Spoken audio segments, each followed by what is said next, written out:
সরকার এবারে 2025 সালেই বেশ কিছু সংস্কার করে ফেলেছে, যেটা সাধারণত বাজেটে এক্সপেক্ট করা হয়, অর্থাৎ বাজেটের আগে একটা বাজেট হয়ে গেছে। প্রথম নম্বর হচ্ছে ইনকাম ট্যাক্স, যেটা আমরা মোস্টলি বাজেট থেকে এক্সপেক্ট করি, সেটা অলরেডি উনি নতুন আইন প্রণয়ন করে দিয়েছেন, যেটা 1 এপ্রিল 2026 থেকে ইম্প্যাক্টিভ হবে। কাজেই ইনকাম ট্যাক্সের ব্যাপারটা তো চলেই গেল, যেটা একটা বাজেটের মেন অংশ নিয়ে থাকতো। সেকেন্ডলি হচ্ছে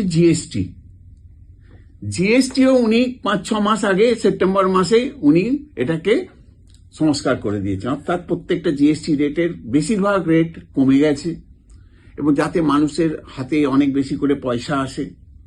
কাজে এই যে ডাইরেক্ট আর ইনডাইরেক্ট ট্যাক্স, যেটা মেনলি বাজেটে প্রতিফলিত হতো, প্রতি বছর আমরা ওয়েট করতাম যে আমাদের কি কমছে কি বাড়ছে, সেই কাজটি কিন্তু উনি বাজেটের আগেই করে দিয়েছেন। আর একটা বড় কাজ করেছেন, সেটা হচ্ছে লেবার। আপনি হয়তো জানেন লেবার কোড এসে গেছে। 21 নভেম্বর 2025 সাল থেকে নতুন লেবার কোড এসছে, সেই অনুযায়ী মজুরি ইত্যাদি ইত্যাদি। অর্থাৎ একটা সমাজের তিনটে যে ট্যাক্স এবং লেবার, এটা একটা বড় অংশ, সেটা কিন্তু বাজেটের আগেই তৈরি হয়ে গেছে। কাজে আপনি বাজেট থেকে আর নতুন করে এই ব্যাপারে কোনো দিশা পাবেন না এবং দরকার নেই।